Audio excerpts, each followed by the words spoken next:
Assalamualaikum warahmatullahi wabarakatuh. Selamat datang teman-teman di podcast Latihan Dasar Kementerian Pariwisata. Hari ini kita akan membahas isu mengenai overtourism di Bali yang saat ini sedang ramai diperbincangkan. Eh, Overtourism ini bukan sekedar isu yang hanya berdampak pada pariwisata saja, tapi ini juga berdampak terhadap lingkungan, budaya, dan juga masyarakat. Bersama saya hari ini sudah hadir Bapak Rifki selaku akademisi pariwisata dan Ibu Nanda selaku pelaku pariwisata lokal di Bali. Selamat datang untuk Bapak Rifki dan Ibu Nanda. Sebelum kita mulai berbicara mengenai overtourism di Bali ini, alangkah lebih baiknya mungkin kita berbicara mengenai apa sih definisi dari overtourism sendiri. Mungkin dari Bapak Rifki selaku akademisi pariwisata mungkin punya hal-hal yang perlu dibicarakan mengenai overtourism itu sendiri. Ya, baik. Mungkin saya jelaskan sedikit tentang overtourism ya, teman-teman. Jadi overtourism itu kondisi ketika jumlah wisatawan di suatu destinasi sudah melampaui kapasitas yang mampu ditanggung oleh destinasi tersebut. Nah, dalam ilmu pariwisata, ini berkaitan dengan konsep carrying capacity, kemampuan maksimum suatu destinasi untuk menampung aktivitas pariwisata itu sendiri. Nah, dengan adanya carrying capacity ini mencegah timbulnya kerusakan permanen dari aktivitas pariwisata itu sendiri.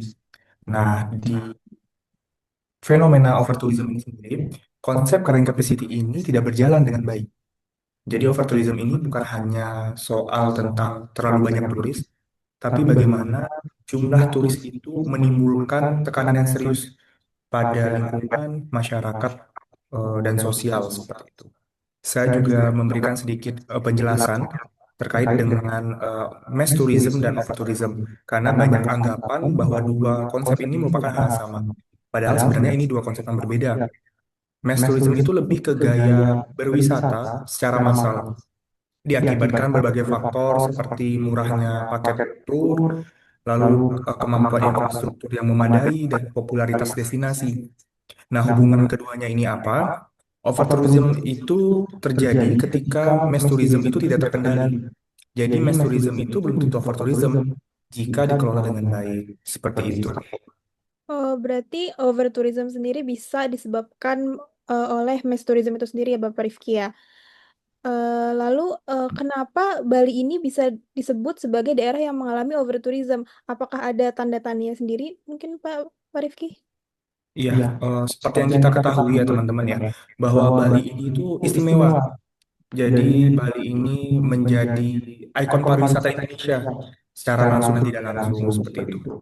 Lalu dari data BPS juga mencatat bahwa jumlah wisatawan mancanegara ke Pulau Bali pada periode Januari sampai September 2024 itu mencapai 4,7 juta kunjungan. Jadi secara rata-rata hariannya itu ada 4.800 wisatawan yang ada di Bali.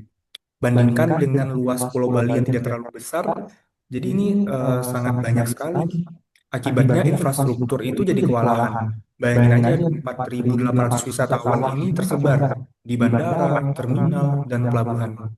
Dan secara langsung akan menyebabkan jalan macet, terus lalu sampah menumpuk hasil dari konsumsi wisatawan, kebutuhan air yang meningkat, bahkan beberapa pantai juga mengalami abrasi karena pembangunan hotel dan resort yang berlebihan seperti itu.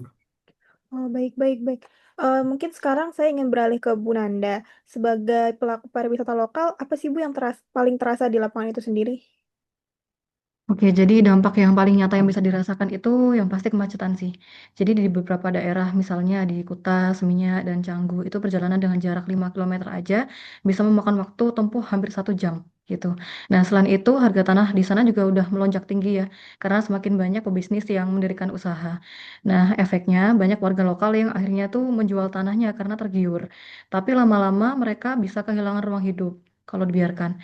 Lalu ada juga persoalan budaya. Beberapa pura yang dulunya sakral, sekarang penuh turis yang kadang kurang menghormati aturan tempat pariwisata itu sendiri.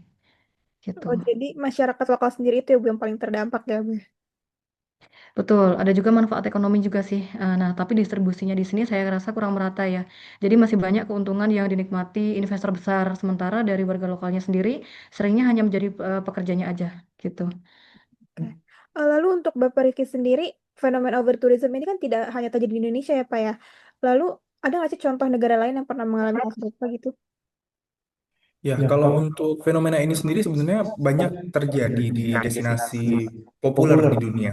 Contohnya di Venesia, Italia, ketika banyaknya kunjungan kapal pesiar ya yang membawa ribuan turis dari penjuru dunia itu masuk.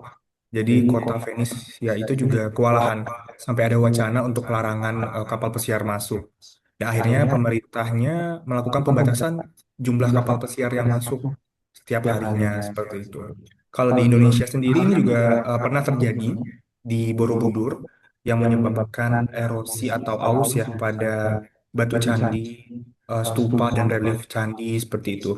Yang pada akhirnya pengelola Borobudur yaitu TWC dan BPOB itu mengeluarkan aturan penggunaan sandal khusus seperti sekarang yang sudah dilaksanakan. Lalu ada pembatasan area yang tidak bisa dikunjungi wisatawan seperti itu. Jadi memang overtourism ini menjadi fenomena pariwisata yang sangat global dan Bali tidak sendirian dalam menghadapi permasalahan ini. Baik-baik, kalau begitu mari hari ini kita akan berbicara mengenai solusinya juga nih Pak. Dari Bapak Rifki sendiri ada nggak sih strategi yang bisa dilakukan untuk mencegah atau menyelesaikan hal ini gitu? Ya, kalau dari saya sendiri ini sebenarnya ada tiga hal utama yang menjadi solusi atau strategi ya dalam mengatasi overtourism di Bali ini. Yang pertama itu diversifikasi destinasi. Jadi semua wisatawan itu tidak menumpuk di Bali Selatan. Karena sekarang memang bandara internasional di Bali kan di Bali Selatan ya. Lalu udah ada wacana pembangunan bandara baru di Bali Utara itu juga sangat baik dalam memecah kedatangan wisatawan. Lalu juga eh, kita bisa mengarahkan wisatawan mancanegara atau lokal untuk berkunjung ke destinasi yang lokasinya berdekatan dengan Bali, seperti Lombok, Banyuwangi, ataupun Labuan Bajo seperti itu.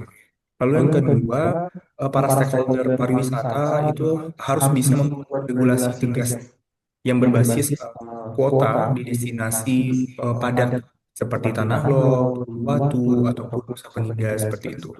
Lalu yang ketiga, penerapan konsep pariwisata yang berkelanjutan itu harus dilakukan oleh para pelaku usaha pariwisata ya. Misalnya penerapan green tourism, ekoturism, seperti itu.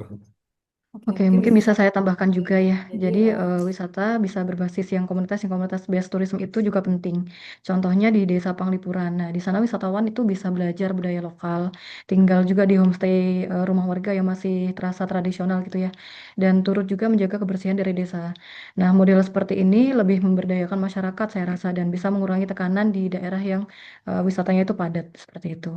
Wah, berarti banyak sekali nih solusi-solusi yang menarik yang tadi dipaparkan oleh Pak Rifki dan Ibu Nanda. Terakhir mungkin bagi Pak Rifki dan Ibu Nanda bisa memberikan pesan singkat untuk para pendengar podcast kali ini. Iya, baik. Mungkin kalau dari saya sendiri, eh, saran dan solusinya itu ya, pariwisata ini bisa jadi berkah kalau dikelola dengan baik ya. Nah, jadi overtourism ini menjadi alarm pengingat untuk kita semua stakeholder yang terlibat bahwa pembangunan pariwisata tidak boleh hanya mengejar angka kunjungan wisatawannya saja ataupun keuntungan ekonomi semata ya. Tetapi eh, aktivitas pariwisata juga harus dan dapat menjaga keseimbangan alam, sosial, dan budaya masyarakat Bali sendiri. Oke, kalau dari saya sih harapannya wisatawan itu bisa ikut bertanggung jawab untuk saling menjaga kelestarian lingkungan ya di area wisatanya dengan menghargai adat, menjaga kebersihan dan ingat bahwa mereka itu dan kita mungkin yang jadi wisatawan hanya tamu di rumah orang lain. Nah, kalau semua pihak itu sadar, Bali akan tetap bisa menjadi surga bagi pariwisata, bukan sekedar destinasi yang overload aja. Oke, oke, baik-baik. Mungkin sekian pembicaraan podcast kita pada hari ini. Terima kasih banyak untuk Bapak Rifki, Ibu Nanda, dan semoga diskusi juga hari ini bisa membuka wawasan kita bagaimana pariwisata bisa berkembang tanpa perlu merusak. Dan sampai jumpa mungkin di podcast-podcast selanjutnya. Terima kasih. Ya, terima kasih, Fazia. Oke.